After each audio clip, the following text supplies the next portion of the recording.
전체주의 체제는 긴 호흡을 갖고 체제 경쟁의 승리를 위해 노력합니다. 예를 들어 북한은 이제까지 3대에 걸쳐서 일관되게 대남적화 전략을 추진해 왔습니다.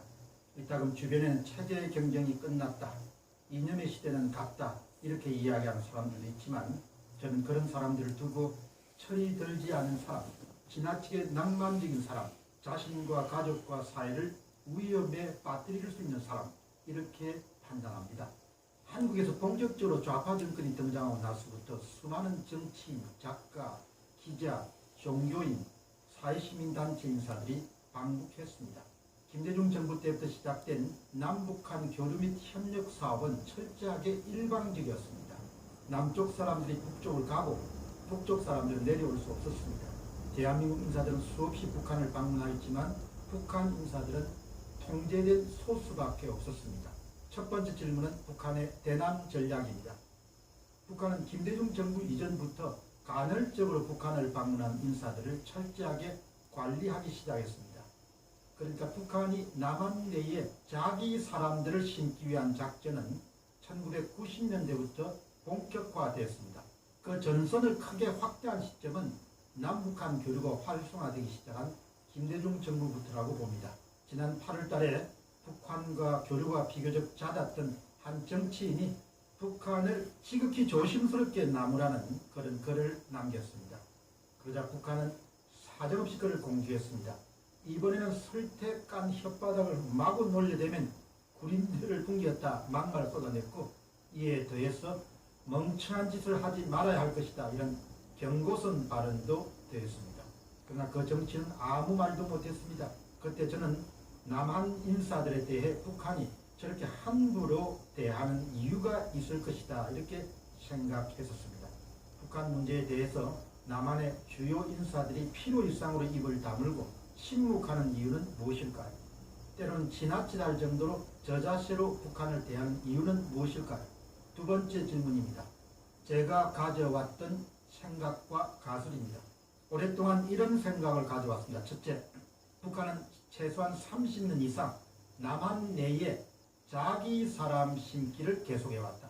둘째, 남한의 식자층들 가운데서 결코 무시할 수 없을 정도로 많은 인물들이 어떤 이유에서든 북한의 입장에 적극적으로 동조하거나 의도적으로 침묵하지 않을 수 없는 딱한 사정에 처해 있다.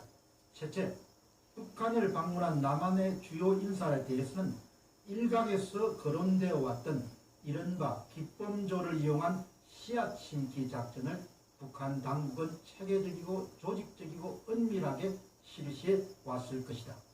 1989년 6월 12일부터 2000년 5월까지 통일부에서 발표된 공식 통계를 봤습니다.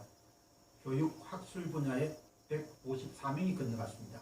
문화, 예술 분야에 248명, 체육 분야에 61명, 종교 분야에 181명, 언론, 출판 분야에 246명이었습니다.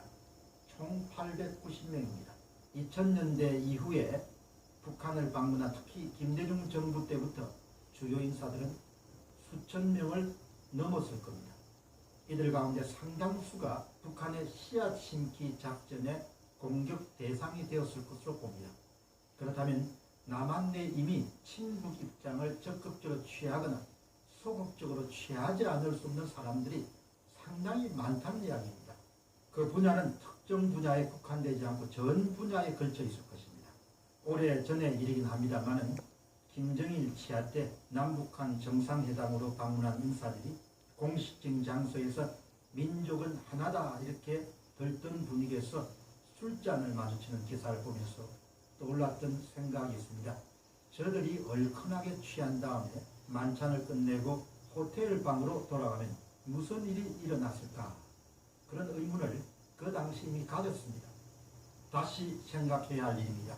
얼마 전에 30여 년 동안 북한을 마치 자기 집처럼 들락날락거리면서 크고 작은 사업을 했던 사업가를 만나서 심각한 이야기를 들었습니다. 북한의 정통한 글은 이런 이야기를 끝냈습니다. 중국 부자들에게도 북한은 투자자들의 늪과 같습니다. 이제 밝은 죽은 부자들도 절대로 북한에서 돈을 벌어 나올 수 없습니다. 고스란히 투자한 것을 남겨놓고 나와야 됩니다. 기범조를 이용한 씨앗 심기에 넘어가지 않은 중국 부자들이 없습니다.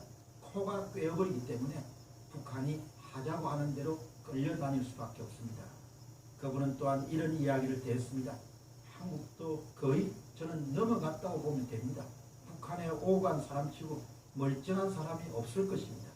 북한을 떠날 때에 그동안 무슨 일이 있었던가를 낱낱이 촬영한 CD를 손에 쥐어줄 텐데 북한에 관한 이야기를 어떻게 할 수 있겠습니까? 오히려 북한을 두둔하는 이야기를 하지 않을 수 없을 것입니다. 또 그분은 이런 이야기를 했습니다. 북한 고위층들은 한국 사람들을 알기를 우습게 여깁니다. 약점을 쥐고 있기 때문입니다. 마지막입니다. 국민들이 알아야 하는 것입니다. 남북한 체제 경쟁은 끝난 것이 아닙니다.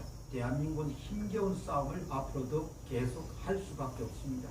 북한은 대한민국을 영향력 하에 둘 수 있다고 생각하고 지금은 그 영향력이 더욱더 커진 상태입니다. 따라서 지극히 위험한 상태에 있다 이렇게 볼 수 있습니다. 30년 이상 동안 계속된 북한의 남한내 자기 사람시키는 북한의 핵심 비밀 무기입니다. 한국인들은 외부의 적은 물론이고 우리 내부끼리의 갈등과 분열이라는 내부의 적과도 싸워야 하는 큰 위기를 맞고 있습니다. 절대로 안심해서는 안 됩니다. 공병호TV의 공병호였습니다. 감사합니다.